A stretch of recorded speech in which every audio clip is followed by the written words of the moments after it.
Hello, it's Darin Eppich. Welcome back to my YouTube channel. As you can see, I'm in a different location today. It's actually not my office. It's actually my partner Corey Nelson's office. And I've kind of hijacked it because he's never here because he works from home a lot. And so today we're gonna kind of talk to you guys about the home buying process in 2021. We're gonna kind of like more or less do this video for first-time home buyers. I don't think a lot of first-time home buyers kind of know what to expect. I mean, a lot of them never even been through the process. So we'll kind of walk you through the process, how to get pre-approved. We've discussed this before, and then we're gonna also go into what's the market like right now in 2021. We'll talk about LA in Pacifics, but it kind of applies nationwide and all over the globe after many conversations I've had in the last few weeks, after our global conference with Sotheby's. So if you like the video you see today, please like my video. If you want to see more videos like this, subscribe to my channel.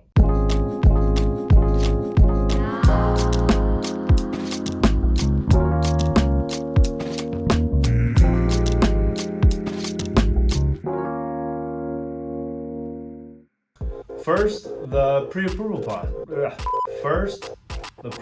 process. So generally what I do is when a client or someone I know or a referral reaches out to me and say, hey, I want to buy a home or I want to buy a property in LA, and I kind of gear them towards this. I go, so do you have a lender? And they're like, well, I'm going to start looking into lenders. I'm like, well, I have a couple different lenders that I work with that I trust. And if you trust me, I'm going to put you in contact with them. If you like them, you get along with them, then you should work with them. If you don't, I have another one. I can refer you down to another person that maybe you'll gel with. I think it's very important that they gel with the person. I have a couple different preferred lenders. So generally, before we even start shopping, I will put a first-time home buyer into the process. So I'll do an introduction. Hey, so-and-so, this is my friend, John. John is kind of getting his ducks in a row and wants to see, what he needs to do to start shopping for a home.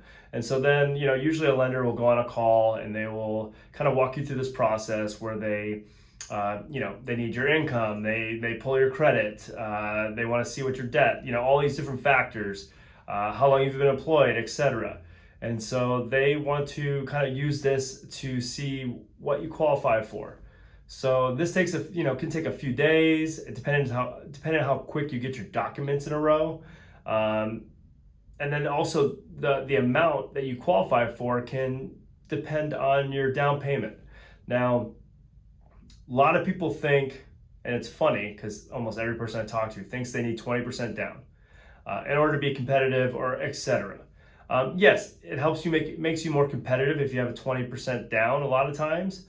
When maybe an agent's reviewing a summary, but the reality is a lot of loan officers or lenders that I deal with tell me like 10% is great. Anything more than that, it's up to them. It can make them more competitive. Also, can make you qualify for a much bigger loan if you can afford to put more down. It's case by case basis. So first, you go through this process. The docs. Financials, pay stubs, pull credit, down payment, all these different factors. Then they go to see, probably a couple days to maybe a week later, maybe sometimes a little longer, depending on how quick you turn around or how busy they are. Usually I like to think within a week they're going to get back to you, if not sooner. And then they're going to give you hey, Joe Schmo, you qualify for $1 million if you put 10% down. So that's $100,000 down. $1 million, right now it's a 3.25 interest rate. So this gives you an idea of what you can go shop for. So this is exciting because a lot of people don't realize how much they can get a pre-approved for. I think most of my buyers are actually surprised what they can get pre-approved for. So now you're pre-approved, you're super happy. I mean, I think almost every buyer that I've worked with, the first-time home buyer, and I love it because they're enthusiastic, they're ready to go. And they're almost so ready to go and excited that they just start sending me everything. I saw this, I saw this, I saw this, I saw this. And then they even forget sometimes that like I'm only pre-approved for this amount, and they'll send me something that's way more. And then I kind of have to kind of like, guide them, help them, walk them through it, explain to them like, hey, your pre-approvals for this much. You know, you can't buy a $1.5 million home because, a lot of people like, if you watch the SNL skit, people like, I do it myself even. I'll go into different markets and I'll look at Zillow and go, oh my God, look at how awesome this house is. So first and foremost, you're pre-approved, you're gonna start shopping. Please, please, please start sending me stuff. Please, I think every agent is happy when people start sending them stuff. Now, do us a favor a little bit and maybe send us like, 5, 10 at a time. Because we're going to be looking for you as well.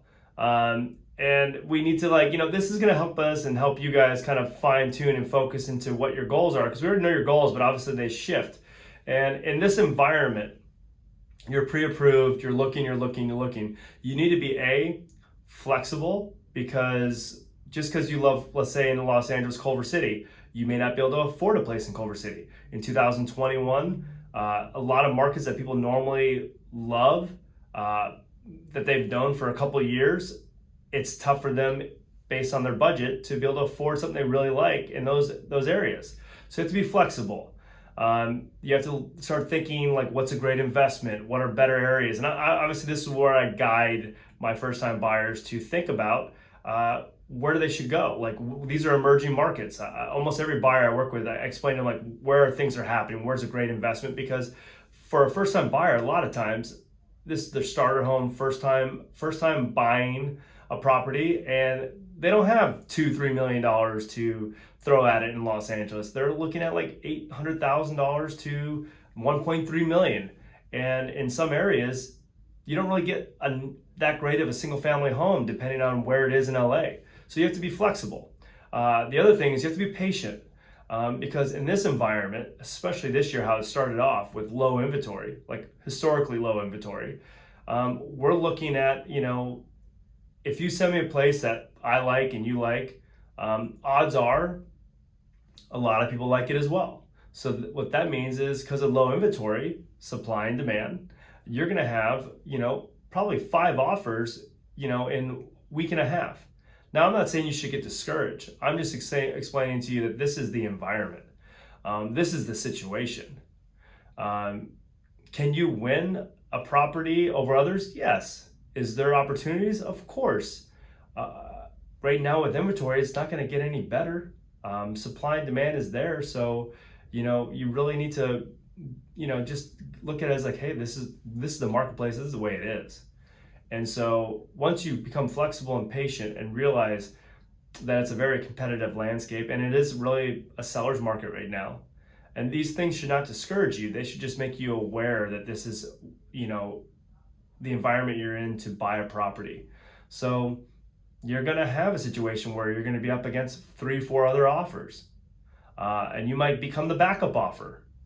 You're going to have a situation where there's no offers, and then you're like, okay, I'm going to put an offer in, and then the next day there's 5 offers. You're going to be in a situation where you find a property and like, okay, let's go see it. And it's been on the market for 2 days.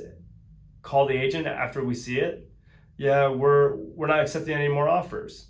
And then you're going to have a property that is overpriced, or so we think, and they're going to get offers and they're going to be lower than the actual asking price. They may turn them down, or a plethora of situations may occur.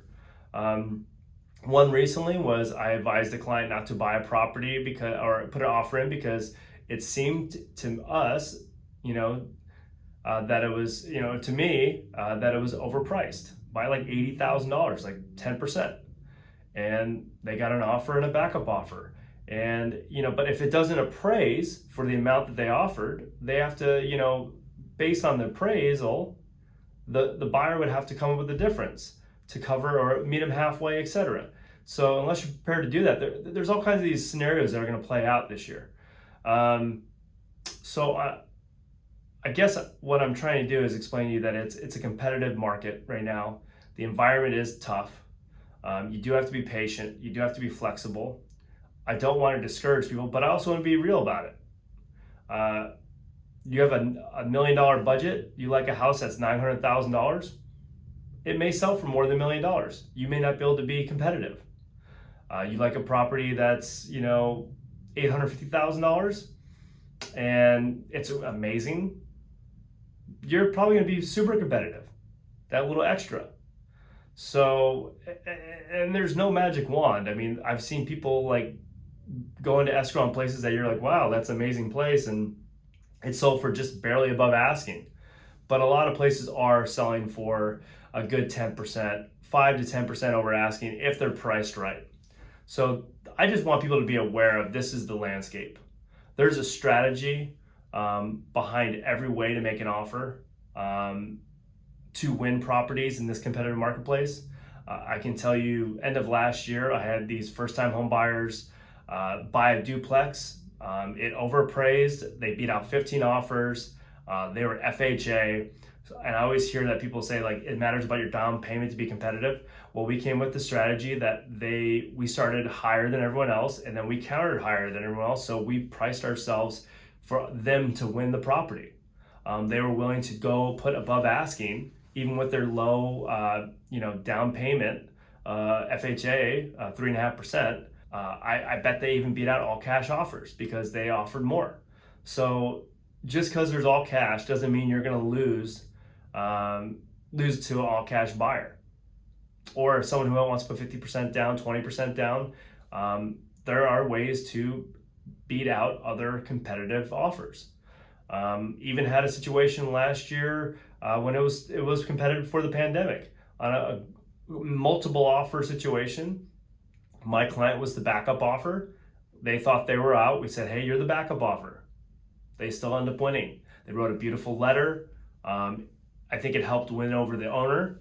It put them in the number 2 position. The other person fell out of escrow during the appraisal inspection process. They pulled out, and our buyer won, and they were happy as hell. And a good friend of mine. So just know that even in these competitive markets, competitive marketplace with this environment, you can win. We will talk about that another time, but I know putting together a nice letter for the owner, if you are in the mix, like you're a couple buying your first home, people care about this stuff. And so if you love a property, go for it. What do you have to lose? Cap out. If you got $900,000, $1 million budget, you love a property in LA County, like I've said before, most properties go up, LA County year over year, 10%. So, and if people are turning in multiple offers on properties, it's obviously a desired property, because there are properties that are sitting out there that are being reduced because, these agents and these owners think, oh my God, the market's so crazy that they think they can way overprice a property and that it's just automatically going to sell. That's not the case either. So understand we're in a competitive market. It is a seller's market, but there are opportunities. There will be some deals made in the ultra luxury or higher tier of luxury. I've definitely seen also a lot of reductions. Anything over 3 million, you're seeing places sit for a little bit. If it's an amazing place, has all the bells and whistles, it's with this market, if it's priced right and makes sense, it's going to get multiple offers too. It won't be as crazy as 15, 20, but it's going to get a couple offers and it's going to sell within a couple weeks. If a property is not selling within a couple weeks right now, it's probably way overpriced because either the owner's, no offense, greedy, or the agent is being trying to overachieve and be way too ambitious, thinking that this is such a seller's market that they can't be somewhat realistic. So I hope this paints a picture. My goal today was to talk about a little bit about the process, talk about the environment, kind of share a few ways to win. There's more in depth to this: strategy, offer letter, reviewing comps, etc. Sometimes the price that you go into today is a little, I don't know how you say, doesn't make sense because there's the value that people are willing to slap on a property. What is it? Market value versus appraisal value. So based on what the bank will say, so there's a different price. So that's where it's kind of at right now. You may get, number of properties may be getting the offers they want. People remove contingencies, but I go on and on and on. But the thing is it's a competitive market. If you're a first-time buyer, please recognize that you need to be flexible, have patience. You can find a great property. In the beginning, you may think that there is not many great properties out there for you. Be patient. It'll come. Every time someone buys a property, it just falls into place. It's almost like divine intervention. So yeah, I hope I gave an insight a little bit to the environment, how, what the process is in like buying a property. You're probably going to see a handful of properties. If you see something you love during the shopping process after you're pre-approved, don't hesitate, go for it. That would be my big recommendation. If you see something you love, go for it. Go to win. Cap out. Go as much as you can. You may not get that opportunity for a property you love for a few more months. So if you love it, try to win it and have your agent push hard and strategize and come up with great approach to help you win that property. If it's within your budget, a really good agent will help you win it. So I hope you liked the video today. Please subscribe to my channel, and thank you so much. Have a wonderful night.